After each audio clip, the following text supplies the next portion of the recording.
beri tepuk tangan yang meriah bagi Tuhan Yesus. Saya menyapa setiap saudara yang hadir maupun yang menyaksikan secara online. Merry Christmas, Tuhan memberkati. Kita beri tepuk tangan bagi Tuhan kita. Puji Tuhan, silakan duduk kembali Bapak Ibu. Kita banyak belajar tentang miracle atau mujizat dalam bulan ini. Dan semalam kita sudah mendengar, belajar dari pesan firman tentang Yusuf dan Maria. Bahwa Tuhan bisa memberi mujizat demi mujizat di tengah-tengah perubahan. Yang setuju katakan amin. Jangan takut menghadapi perubahan. Jangan takut menghadapi kegoncangan. Sebab tetap Tuhan adalah Tuhan yang berdaulat dan berkuasa atas setiap perubahan. Dan jadilah orang-orang yang menikmati kuasa dan mujizat Tuhan di tengah-tengah perubahan. Nah pagi ini saudara sekalian, ada satu lagi yang kita akan belajar. Kita akan belajar tentang the miracle of surrender life. Mujizat penyerahan hidup. Ayo ucapkan bersama saya, 2, 3. Mujizat penyerahan hidup. Saudara, Alkitab banyak menjelaskan agar kita menyerahkan diri kita. Agar kita menyerahkan hidup kita kepada Tuhan. Dan ternyata kalau kita pelajari ada mujizat demi mujizat saat kita menyerahkan hidup kita kepada Tuhan. Maka kita lihat beberapa ayat, Mazmur 37 ayat yang kelima. Yuk kita baca bersama-sama ayat ini. Semua baca keras, 2, 3. Serahkanlah hidupmu kepada Tuhan. Dan percayalah kepadanya. Dan Ia Tuhan akan bertindak. Yang setuju beri tepuk tangan yang meriah untuk kemuliaan Tuhan. Siapa mau Tuhan bertindak dan menolong saudara yang percaya katakan amin. Lihat kuncinya adalah serahkan hidupmu kepada Tuhan. Amsal 16 ayat yang ketiga. Mari baca bersama-sama. 2, 3. Serahkanlah perbuatanmu kepada Tuhan, maka apa? Terlaksanalah segala rencanamu. Siapa yang mau impian dan rencana saudara jadi? Yang mau adalah serahkan perbuatanmu kepada Tuhan. Itulah mujizat dalam penyerahan. Satu ayat lagi, Mazmur 55 ayat 2, 3. Mari baca bersama, 2, 3. Serahkanlah kuatirmu kepada Tuhan, maka Ia Tuhan akan memelihara engkau. Siapa mau dipelihara Tuhan? Katakan amin. Tidak untuk selama-lamanya dibiarkannya orang benar itu goyah. Nah, saudara sekalian, lihat bagaimana Alkitab banyak mengajar kita. Kita harus belajar untuk menyerahkan hidup kita kepada Tuhan. Dan di balik penyerahan kita, maka akan ada mujizat. Nah, ada banyak orang salah mengerti tentang penyerahan hidup kepada Tuhan. Mereka ada yang berpikir begini, ya sudahlah masalahku berat, keluargaku udah gak ada jalan keluar lagi, sudah keadaanku sangat sulit sekali, sudahlah berserah. Lalu mereka berpikir berserah kepada Tuhan itu adalah sekarepnya Tuhan, alias pokoknya aku gak buat apa-apa lagi. Kemudian kita benar-benar putus asa dan kita hanya ya terjadilah. Ternyata saudaraku, berserah kepada Tuhan itu bukan soal putus asa. Tetapi saudara sekalian, ternyata kita belajar mujizat penyerahan hidup ditentukan kepada siapa. Ucapkan bersama saya, kepada siapa? Kita mau menyerahkan hidup kita. Saudara sekalian, kepada siapa saudara mau menyerahkan hidupmu? Inilah yang menentukan terjadinya mujizat atau tidak. Saya beri contoh. Lihat bagaimana sebilah pisau saat kita serahkan ke tangan seorang penjahat, jelas pisau itu akan dijadikan sebagai alat sebuah kejahatan. Tetapi pisau yang sama jika kita serahkan ke seorang chef atau koki, maka akan digunakan untuk menghasilkan makanan yang lezat. Nah, Bapak Ibu, mari kita belajar bersama-sama. Ternyata pisau ini adalah gambaran hidup kita. Kepada siapa kita menyerahkan hidup kita, inilah yang menentukan. Kalau kita salah menyerahkan hidup kita, kita akan hancur. Tetapi kalau kita menyerahkan kepada Tuhan dengan cara yang benar, goncangan boleh terjadi, pandemik boleh masih berjalan, tapi kita akan melihat Tuhan menyertai kita dengan cara-cara yang ajaib, yang percaya dan yes. Nah, bagaimana rahasia penyerahan hidup yang benar kepada Tuhan? Jangan-jangan selama ini kita sudah sering berdoa, Tuhan aku serahkan hidupku, Tuhan aku serahkan masalahku, tapi ternyata cara kita salah. Mari kita belajar dari mujizat penyerahan hidup dalam peristiwa Natal. Lihat Matius 2 ayat pertama sampai ayat yang ketiga. Sesudah Yesus dilahirkan di Betlehem, di tanah Yudea pada zaman Raja Herodes. Ucapkan bersama saya, Raja Herodes. Datanglah orang-orang Majus dari timur ke Yerusalem dan bertanya-tanya, di manakah dia, Raja orang Yahudi? Yesus disebut oleh orang-orang Majus sebagai Raja orang Yahudi. Kita bersama saya, Raja orang Yahudi. Tetapi kita mengenal Yesus bukan hanya Raja orang Yahudi. Yesus adalah Raja segala Raja. Katakan yes. Kata bersama saya, Yesus Raja segala Raja. Di manakah dia, Raja orang Yahudi, Raja segala Raja yang baru dilahirkan itu? Kami telah melihat bintangnya di timur dan kami datang untuk menyembah dia. Ayat 3. Ketika Raja Herodes mendengar hal itu, terkejutlah ia. Dalam NLT version, King Herod was deeply disturbed. Dia betul-betul terganggu. Lihat, bukan cuma terkejut, tapi merasa terancam. Kenapa Raja Herodes merasa terancam? Waktu mendengar raja yang baru telah lahir, lihat, beserta seluruh Yerusalem. Saudaraku, kita akan belajar. Ternyata pada peristiwa Natal, Alkitab mencatat ada dua raja yang hidup pada waktu itu. Yang pertama adalah Raja Herodes, yang akhirnya sangat terganggu, terkejut saat mendengar Yesus lahir. Yang kedua, Alkitab mencatat ada raja yang kedua itu Yesus, Raja segala raja. Nah, kita belajar siapakah Herodes ini. Ternyata Raja Herodes adalah seorang yang mengejar keinginannya, kemauannya dengan menggunakan segala macam cara.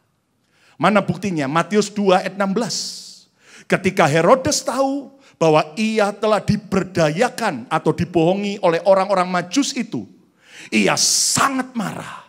Herodes penuh kemarahan.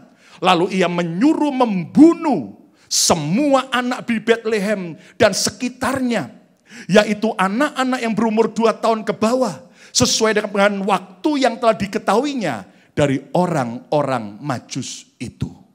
Herodes akhirnya dengan kejam dan bengis, dengan sadis dalam kemarahannya, dia bunuh semua anak-anak kecil 2 tahun ke bawah yang ada di Betlehem dan sekitarnya. Terdengarlah tangisan orang-orang tua yang kehilangan anak-anak mereka.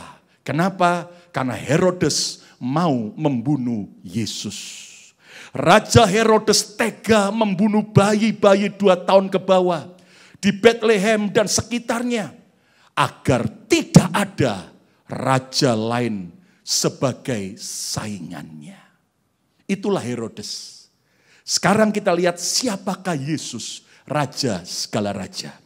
Yesus Raja segala raja yang mengejar kehendak Bapa untuk menyelamatkan manusia, saudara dan saya. Natal tidak bicara perayaan saja. Natal bicara Yesus datang ke dunia, lahir dan untuk menyelamatkan saudara dan saya. Katakan yes. Lihat pada waktu Yesus sebelum dia mati di kayu salib. Lukas 23 ayat 46. Lalu Yesus berseru dengan suara nyaring, "Ya Bapa, ke dalam tanganmu lah kuserahkan nyawaku. Dan sesudah berkata demikian, Yesus menyerahkan nyawanya. Yesus memberi teladan, ternyata ada kuasa saat kita menyerahkan hidup kita kepada Tuhan. Nah, Yesus Raja segala raja rela menyerahkan nyawanya untuk menyelamatkan manusia, saudara dan saya. Pastor Lukas, apa hubungannya Raja Herodes dengan Raja segala raja itu Yesus dalam hidup saya? Mari kita belajar. Raja Herodes adalah gambaran keinginan daging, gambaran hawa nafsu. Sementara Yesus Raja segala raja adalah gambaran keinginan roh, keinginan Tuhan, kehendak Tuhan. Nah, tahukah Anda bahwa setiap hari terjadi pertentangan, setiap hari terjadi pertikaian, perebutan antara keinginan daging, antara hawa nafsu, sifat jahat dengan keinginan roh, keinginan Tuhan di dalam diri kita. Mana buktinya? Galatia 5 ayat 17. Paulus menjelaskan, perhatikan, sebab keinginan daging atau hawa nafsu berlawanan dengan keinginan roh. Ada sebuah kontradiksi, pertentangan. Lihat. Dan keinginan roh berlawanan, konflik dengan keinginan daging. Karena keduanya bertentangan. Sehingga kamu setiap kali tidak melakukan apa yang kamu kehendaki. Saya mau jelaskan buat setiap saudara sekalian. Paulus mendapat pewahyuan bahwa di dalam diri orang percaya pun tiap hari ada pertengkaran, ada perebutan, pertikaian, pertentangan antara keinginan Tuhan dengan keinginan nafsu daging kita. Saya beri ilustrasi, coba lihat gambar ini saudaraku. Saudaraku, setiap hari kita semua akan diperhadapkan dengan pertentangan. Mau memilih untuk mengerjakan, mengikuti yang mana? Keinginan Tuhan yang baik atau keinginan iblis yang jahat. Next lagi ya, dan lihat bagaimana kita harus memutuskan untuk kita ikut raja yang mana? Raja Herodes kah atau raja segala raja? Dan saudara sekalian, mari kita belajar. Menyerah itu berarti kita benar-benar mau ikut apa yang Tuhan mau kita kerjakan. Bukan yang daging kita mau kerjakan. Tepuk tangan yang meriah untuk kemuliaan Tuhan. Katakan amin, saudaraku. Dan perhatikan, hasil keinginan daging akan menghancurkan dan membinasakan. Tidak heran hari-hari ini kita dengar ada orang-orang besar, bahkan hamba-hamba Tuhan hebat, akhirnya jatuh. Ada yang jatuh dalam soal perselingkuhan. Ada yang jatuh dalam soal yang lain. Dan menyedihkan sekali. Kenapa? Karena sebenarnya semua saudara dan saya setiap hari ada di medan peperangan. Ada di medan pertempuran. Antara mau mengikuti kehendak diri kita sendiri. Daging kita yang seringkali akan membuat kita hancur. Atau kita mau menyerahkan diri kita untuk hanya ikuti kehendak Tuhan. Hasil keinginan roh adalah kehidupan dan mempermuliakan Tuhan. Saya berdoa biar kita semua setiap hari, bukan hanya waktu di gereja, bukan hanya waktu ibadah, setiap hari. Ucapkan bersama saya keras, setiap hari. Saudara menyerahkan diri saudara kepada keinginan dan kehendak Tuhan yang sempurna. Amin, saudaraku. Saya beri contoh yang sederhana.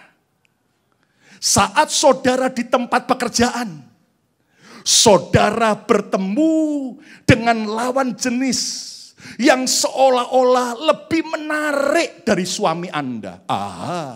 Lebih menarik daripada istri Anda. Oh, orang itu ternyata lebih perhatian, bahkan lebih romantis, seperti di drama Korea. Kapten Ri saja kalah romantis dibanding dia. Dan kemudian, wow, suamiku gak ada apa-apanya. Wow, istriku gak ada apa-apanya. Lalu di saat itulah kita akan dihadapkan dengan dua pilihan. Selingkuh, ataukah tetap setia dengan pasangan. Saya berdoa biar tiap hari saudara berkata, bukan kehendakku yang jadi. Aku mau tetap setia dengan kehendak Tuhan. Tetap setia dengan pasanganku. Aha, ini yang tepuk tangan mantap ini, amin saudara ya. Yang enggak tepuk tangan jangan-jangan lagi selingkuh, saudara. Bertobat rame-rame, amin saudaraku. Saat ada orang yang menyakiti kita, perkataannya, tingkah lakunya, perbuatannya, maka ada dua pilihan.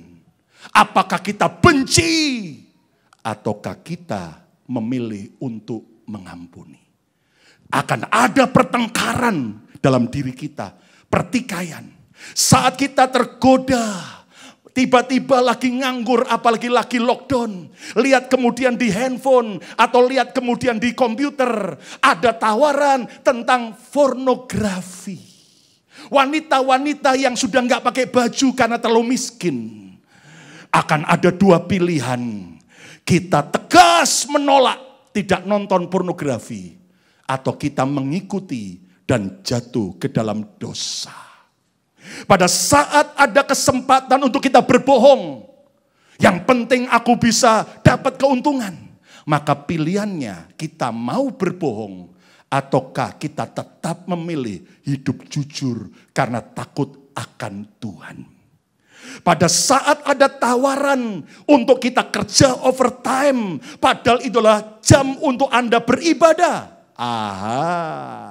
Disitulah ada dua pilihan.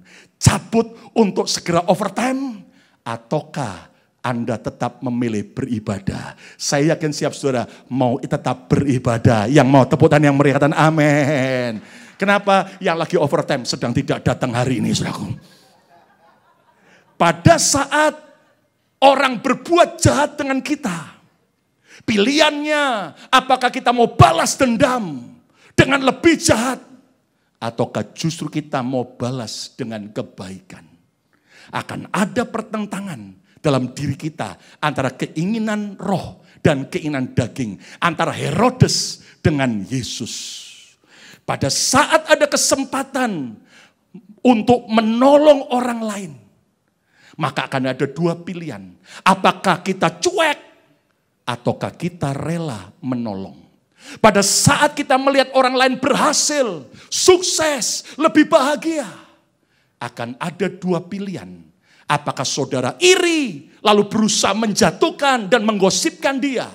Ataukah justru Anda berkata, Tuhan, aku senang lihat saudaraku semakin berhasil. Berkati dia lebih lagi. Yang mau beri tepuk tangan yang meriah untuk kemuliaan Tuhan.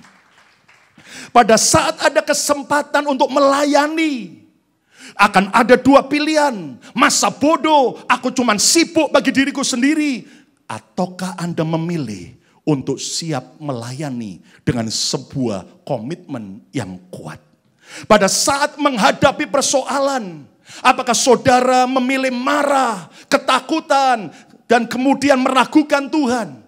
Ataukah saudara memilih berani menghadapi setiap persoalan bersama dengan penyertaan dan hikmat Tuhan? Hasilnya adalah mujizat demi mujizat. Karena yes, pada saat Anda tiba-tiba ada pilihan untuk berkorban bagi Tuhan, bagi orang-orang yang sedang membutuhkan, ada dua pilihan. Apakah engkau berkata, oh Nehi, enak aja, gua lagi susah, gua lagi butuh banyak untuk diri saya. Ataukah justru dalam kekurangan kita juga rela untuk berbagi dan memberi. Saudara sekalian, setiap hari kita semua dihadapkan dengan pertentangan antara keinginan Tuhan dan dengan keinginan daging kita sendiri. Apa saja yang termasuk perbuatan daging dan yang termasuk perbuatan roh? Kita lihat Galatia 5 ayat 19-23. Perbuatan daging telah nyata, yaitu percabulan, kecemaran, hawa nafsu, penyembahan berhala, sihir, perseteruan, perselisihan, iri hati, amarah, kepentingan diri sendiri, egois, percidraan, roh pemecah, kedengkian, kemabukan, pesta pora, dan sebagainya. Terhadap semua itu kuperingatkan kamu, seperti yang telah kubuat dahulu. bahwa barang siapa melakukan hal-hal yang demikian, masih terus mengikuti keinginan dagingnya, ia tidak akan mendapat bagian dalam kerajaan Allah. Sorry to say, biar sudah berapa tahun kita ikut Tuhan, tapi kalau terus kita ingin melakukan kehendak daging, maka akibatnya kita tidak nikmati kerajaan Allah. Ayat 22 sampai 23, yuk baca sama-sama, keras, 2, 3. Tetapi buah roh ialah apa? Kasih, terus sukacita, terus damai sejahtera, terus kesabaran, terus kemurahan, kebaikan, kesetiaan, kelemah lembutan, penguasaan diri. Tidak ada hukum yang menentang hal-hal itu. Itulah sifat buah roh, sifat Roh Kudus, keinginan Bapa yang mau melakukannya. Katakan amin.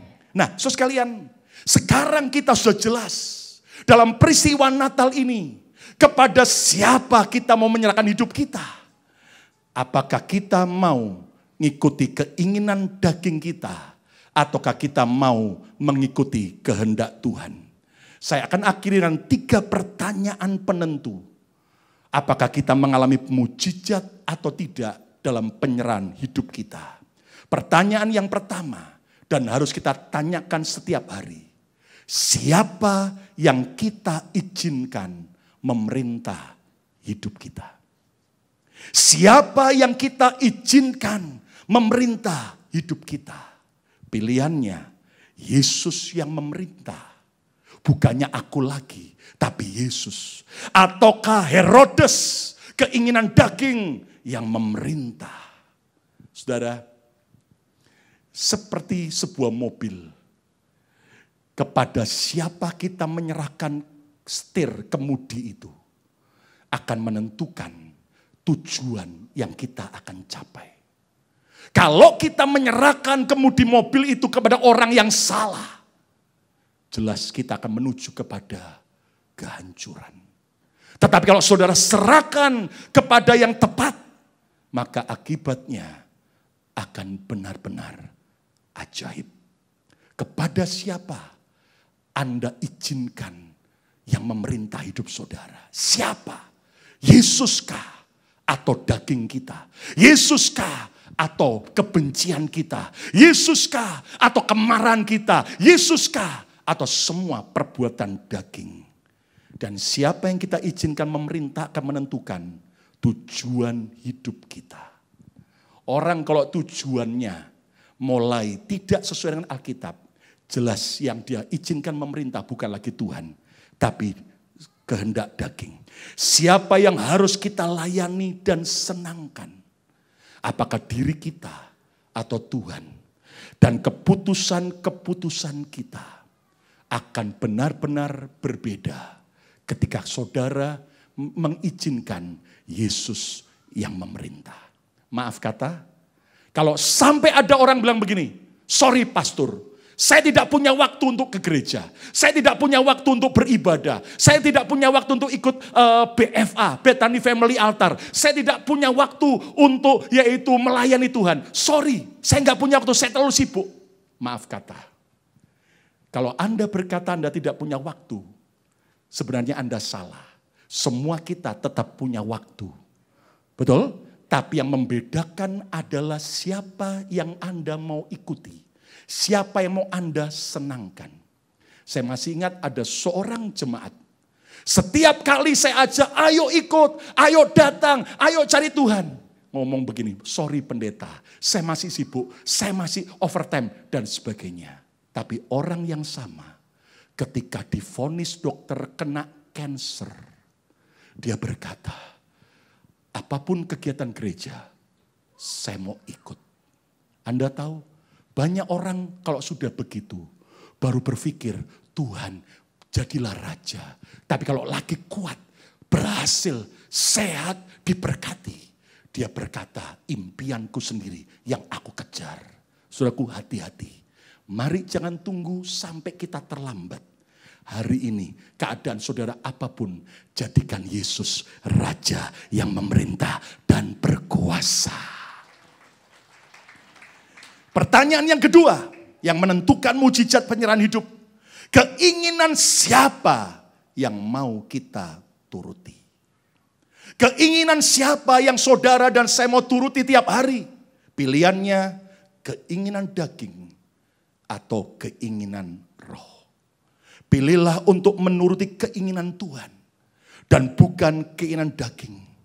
Lihat bagaimana ketika Hawa tergoda dengan keinginannya untuk makan buah pohon pengetahuan baik dan jahat. Ketika keinginannya dia turuti dan akhirnya dia melanggar perintah Tuhan. Bam, habis. Dia kehilangan Taman Eden dan akhirnya tinggal di Taman Edian. Dan Anda harus tahu, ketika Yusuf digoda oleh Tante Potifar, dibangkitkan keinginannya untuk tidur dengan istri Potifar. Tapi Yusuf tidak mau ikuti keinginan nafsunya. Tapi dia mau ikuti kehendak Tuhan. Dia mau ikuti keinginan Tuhan. Dia berkata tidak. Dan dia lari dari istri Potifar. Memang dia sempat difitnah masuk penjara. Tapi hasil akhirnya Tuhan angkat dari penjara sampai ke istana raja. Dan jadi orang yang luar biasa. Lihat bagaimana Raja Daud. Ketika tentaranya lagi berperang, dia lagi nyantai dan tiba-tiba dia lihat dari atas istananya ada seorang wanita yang lagi mandi telanjang. Iya, memang kalau orang mandi mesti telanjang, saudara. Dan di situ Daud mengikuti keinginannya. Bam, habis pedang berjalan dalam keluarga Daud. Saudara sekalian, jangan diperbudak oleh keinginan saudara. Tetapi kuasai dan kendalikan keinginanmu. Tidak ada yang amin. Amin, saudaraku. Kenapa? Tadi dalam buah roh. Buah roh yang ke-9 adalah penguasaan diri. Kita yang harus bisa ngontrol keinginan kita. Bukan keinginan yang mengontrol hidup kita. Ada orang berkata, saya pingin jadi orang kaya. Oh, apa salah jadi orang kaya? Tidak. Tapi hati-hati, Alkitab berkata, siapa yang ingin jadi kaya akan jatuh ke dalam berbagai jerat dan pencobaan. Di saat saudara dan saya kemudian punya keinginan, impian, cek dulu. Keinginan siapa yang kita akan kejar. Saya berdoa biar kita, saudaraku, tidak mengikuti keinginan daging. Salibkan setiap hari bersama Yesus. Matikan dalam dirimu semua hawa nafsu yang bertentangan dengan kehendak Tuhan. Dan hasilnya apa? Lihat pertanyaan yang ketiga yang terakhir. Hasil apa yang mau kita nikmati? Hasil apa yang kita mau nikmati? Pilihannya cuma dua.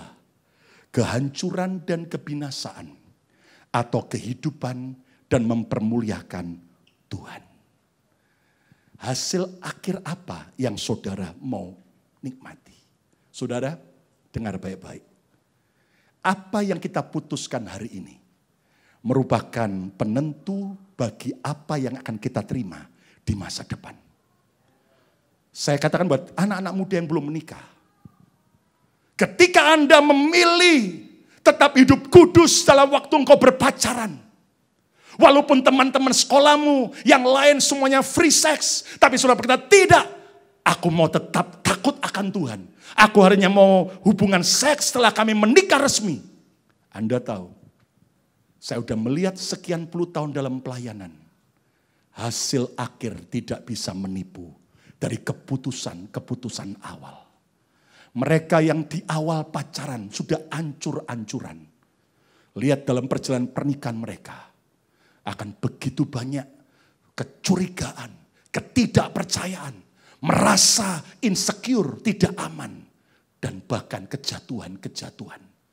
Tapi saya menyaksikan ada orang-orang muda yang mempertahankan kelakuannya yang bersih. Tetap takut akan Tuhan. Dia melihat hasil akhir ke depan yang ajaib. Ketika dia menikah. Wow, akhirnya ada blessing Tuhan yang terjadi sampai akhir hidupnya. Saudara, 18 tahun gereja ini. Saya mengajak kita tidak lagi sembarangan, sembrono. Tapi kita bijaksana. Dan yang terakhir sekarang, mujizat penyerahan dalam kehendak Tuhan itu apa? Ayat yang terakhir, Yohanes 10 ayat 10. Yuk kita baca sama-sama sebagai ayat yang terakhir. Kita baca 2, 3. Pencuri datang hanya untuk apa? Mencuri dan membunuh dan apa? Membinasakan. Siapakah pencuri? Iblis. Siapakah pencuri? Gambaran Herodes. Siapakah pencuri? Keinginan hawa nafsu dosa kita. Terus aku datang, Yesus datang supaya mereka mempunyai apa? Hidup dan mempunyainya dalam segala kelimpahan. Yang mau tepuk tangan yang meriah untuk kemuliaan Tuhan. Yang mau katakan haleluya. Ternyata mujizat penyerahan hidup kepada Tuhan adalah apa? Yang pertama, kehidupan. Wow, kata bersama saya keras, kehidupan. 2, 3. Saya bersyukur ketika orang tua saya akhirnya memilih tidak bercerai, tetapi mempertahankan pernikahan. Walaupun waktu itu ayah saya lagi gila oleh karena dosa. Tapi akhirnya saudaraku, sebuah keputusan untuk ikut kehendak Tuhan telah membuahkan hasil yang dahsyat. Kehidupan. Hari ini setiap kali saya bertemu ibu saya tanya gimana Ma? Dia bilang, Mama bersyukur, Mama tetap bertahan di tengah-tengah goncangan pernikahan Papa dan Mama. Dan Papa akhirnya bertobat jadi hamba Tuhan. Anak-anak juga jadi hamba Tuhan. Anak cucu Mama diberkati Tuhan. Hari ini keputusan di tangan saudara. Dan yang kedua, mujizat penyerahan hidup adalah apa? Kelimpahan. Ingat, kelimpahan tidak selalu identik dengan uang. Dan berapa banyak yang Anda hasilkan. Kelimpahan bicara apa? Kelimpahan sukacita. Kelimpahan bahagia. Kelimpahan damai. Tidak ada yang amin. Amin. Kelimpahan apa yang namanya dengan teman-teman yang baik, sahabat-sahabat yang baik, kelimpahan dengan anugerah, kelimpahan dengan semua kemurahan Tuhan. Yang mau mengalami kelimpahan, yes. Bahkan Anda juga punya kelimpahan untuk jadi berkat. Itu adalah hasil ketika saudara memutuskan Yesus yang memerintah dalam hidup kita. Kesimpulannya, hari ini putuskan agar Yesus yang memerintah hidupmu setiap saat. Bukan hanya waktu kebaktian, tapi dimanapun, di pekerjaan, di rumah, di perjalanan. Waktu Anda bermain dengan teman-teman saudara, maka mujizat penyerahan hidup akan terjadi setiap hari. 3 pertanyaan penentu mujizat penyerahan hidup. Yang pertama, siapa yang kita izinkan memerintah hidup kita? Yesuskah atau daging kita sendiri? Yang kedua, keinginan siapa yang mau kita turuti? Keinginan Tuhan, kehendak Tuhan, ataukah hanya keinginan dan kemauan kita sendiri? Dan ketiga, hasil apa yang mau kita nikmati? Apakah Anda mau mengalami kehancuran dan kerusakan? Ataukah saudara memilih, aku mau mengalami yang namanya pemulihan yang terbaik dari Tuhan. Dan mujizat penyerahan hidup kepada Tuhan ada 2 mujizat. Yang pertama kehidupan dan yang kedua kelimpahan. Saya berdoa biar Natal 2020 ini mengubah tujuan hidup saudara dan saya. Bukan aku lagi yang memerintah hidupku, tapi Kristus, Yesus, Raja segala raja. Aku tidak lagi mengejar apa yang aku suka. Kalau itu bertentangan dengan apa yang Tuhan suka, aku akan rela matikan dan aku akan mengejar keinginan Tuhan. Siapa mau menjadikan Yesus raja dalam hidup kita? Angkat tangan saudara, kita beri tepuk tangan yang meriah bagi Tuhan Yesus.